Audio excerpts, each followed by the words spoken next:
number one front placement here, Galen. Good. That looks like a real solid one. Got it. Good. Looking good.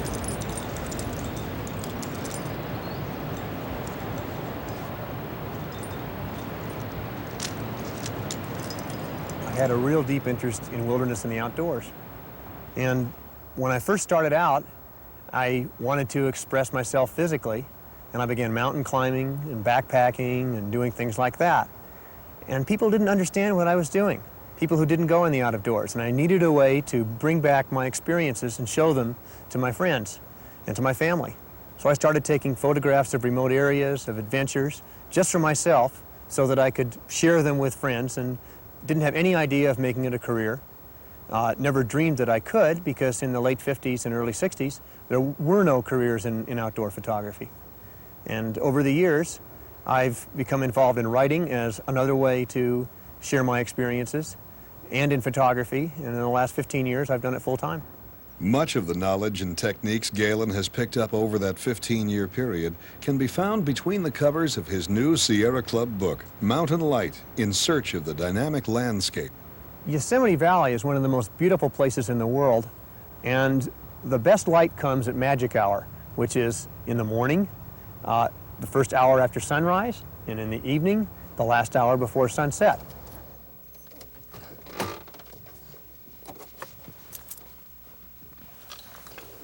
Light is everything.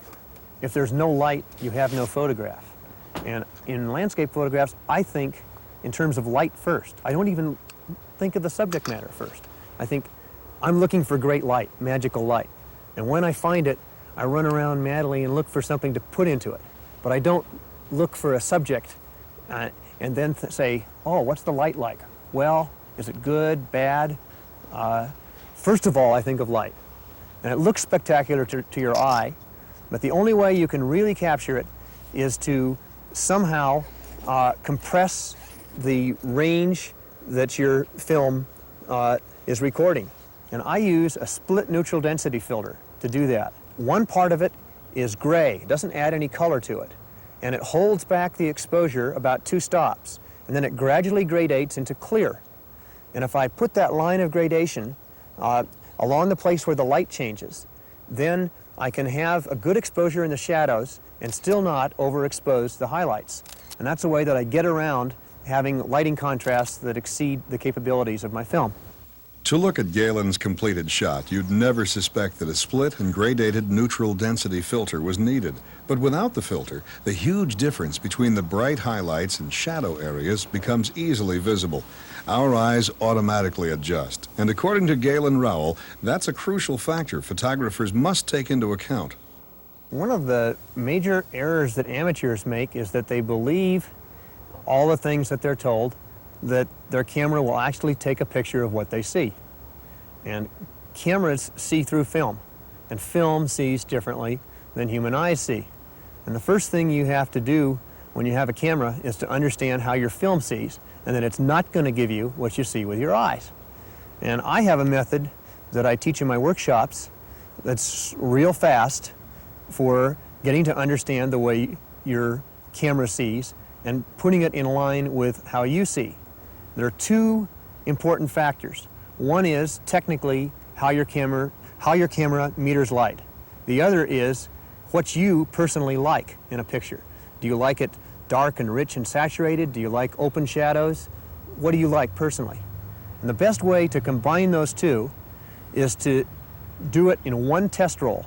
Take a 36 exposure roll of film, pick 6 subjects, and take 6 different exposures of each subject. Most cameras are separated into 1/3 stop increments on the ASA setting. And that means that you could have a 2-stop range and have 6 different settings of film speed. So if you take 6 different situations, one with backlight, one with soft light, one with in deep shadow, one of people and faces, one of landscapes, one of beach or snow, whatever it is, and take the 6 different exposures and write them down.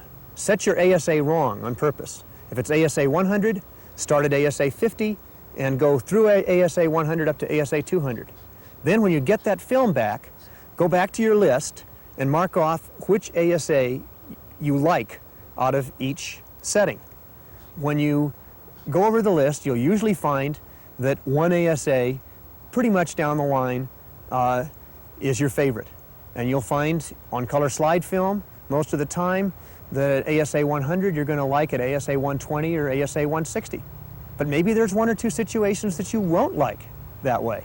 Well, by that test roll, you'll know what those situations are and which way you have to compensate and what it looks like when you've compensated wrong. So from studying that one roll of film, you can learn an incredible amount about the foreign language of film that your camera sees in and how to make your vision coincide with your camera's vision. If you're always chasing rainbows and never quite find them, maybe you just don't know where to look. Galen Rowell will be back to give you the secret after these messages.